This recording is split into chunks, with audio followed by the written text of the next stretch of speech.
اگر شوہر کہہ دے کہ میرا تمہارا گزارا نہیں ہو سکتا، تو کیا طلاق ہو جائے گی؟ نہیں جی، اس سے نہیں ہے. تو صبح شام میاں بیوی ایک دوسرے کو کہہ ہی رہے ہوتے ہیں.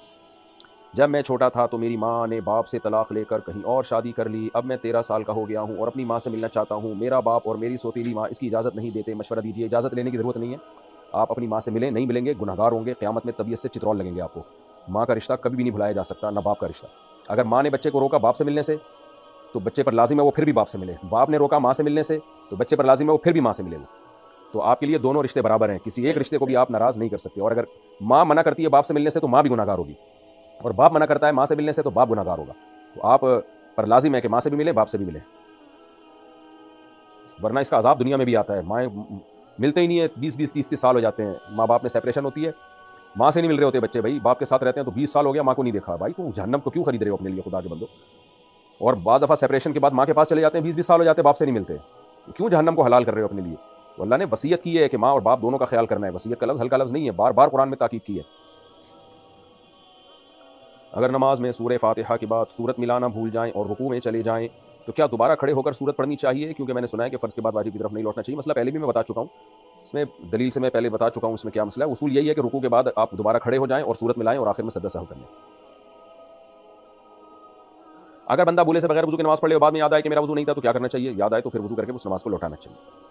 جو لوگ رفع الیدین کرتے ہیں کہ ان کی نماز نہیں ہوتی، رفع الیدین کرنے والوں کی بھی ہو جاتی ہے، نہ کرنے والوں کی بھی ہو جاتی ہے. فرض واجب کا اختلاف نہیں ہے، یہ استحباب کا اختلاف ہے. یہ راجح کیا ہے، بہتر کیا ہے. نبی صلی اللہ علیہ وسلم سے رفع الیدین کرنا بہرحال ثابت ہے، اس میں کوئی شخص بھی اس کا انکار نہیں کر سکتا. باقی آخری عمل آپ کا کیا تھا؟ تو احناف کے نزدیک آخری عمل یہ تھا کہ آپ نے تکبیر تحریمہ کے علاوہ رفع الیدین چھوڑ دیا تھا. اس پہ بہت سارے قرائن ہیں، تو اس لیے ان قرائن کی بیس پر احناف کا یہ قول ہے. اور امام شافعی اور امام احمد بن حنبل کا یہ قول ہے کہ نہیں، آخر دم تک نبی نے رفع الیدین کیا. دونوں کے اپنے اپنے دلائل ہیں اور وہ دلائل میں بہت دفعہ بتا چکا ہوں. اب اس مسئلے کو مکا دینا چاہیے. زندگی بھر یہ نہیں ہو کہ رفع الیدین ہی میں لڑ کے اپنی زندگیاں برباد کر لیں. تو جو امام شافعی کو فالو کرتے ہیں وہ کر لیتے ہیں، جو فقہ حنفی کو فالو کرتے ہیں وہ نہیں کرتے. میں 30 سال شافعیوں کے بیچ میں رہا ہوں، بغیر رفع الیدین کے نماز پڑھی ہے. نہ کسی شافعی نے کبھی ہمیں نہیں ٹوکا تم کیوں نہیں کرتے، اور ہم نے بھی کبھی کسی شافعی کو نہیں ٹوکا تم کیوں کرتے ہو. دونوں طرف دلائل ہیں، تو اختلافی مسئلہ ہے. تو کرنے والے کی بھی ہو جاتی ہے، نہیں کرنے والے کی بھی ہو جاتی ہے.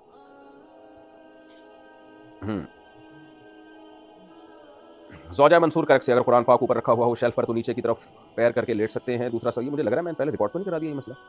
اچھا خیر، تو نیچے اس کی طرف پیر کر کے لیٹ سکتے ہیں؟ جی لیٹ سکتے ہیں. نیچے اگر لیٹیں تو کوئی حرج نہیں، ڈائریکٹ قرآن کی طرف پاؤں نہیں ہونے چاہیے. دوسرا سوال یہ کہ میری والدہ کو برین ہیمریج ہوا ہے، پوری طرح بے ہوش نہیں ہے لیکن ان کے حواس بھی کام نہیں کر رہے، ان کی نمازوں کا کیا حکم ہے؟ دل سے دعا ہے اللہ آپ کی والدہ کو شفا عطا فرمائے. اگر ان کے حواس کام نہیں کر رہے تو پھر ان کے نمازیں معاف ہیں. اگر کسی لڑکا لڑکی نے ایک ماں کا دودھ پیا ہو اور پھر وہ بعد میں نکاح کر لیں جبکہ وہ رضائی بہن بھائی ہیں اور ان کے 2 بچے بھی ہو جائیں، تو کوئی اور شخص ان کے بچوں سے اپنے بچوں کا نکاح کر سکتا ہے جبکہ وہ ان کی جائز اولاد نہیں ہے؟ اگر ان کمبختوں کو پتا تھا کہ ہم نے بچپن میں ایک ماں باپ کا دودھ پیا ہے تو یہ بہن بھائی ہیں بھائی، پھر انہوں نے جان بوجھ کر شادی کی، حرام ناجائز کام کیا، ان کا نکاح ہی نہیں ہوا، اور پھر ظاہر ہے بچوں کا نسب میں بھی نسب کو بھی خراب کر دیا.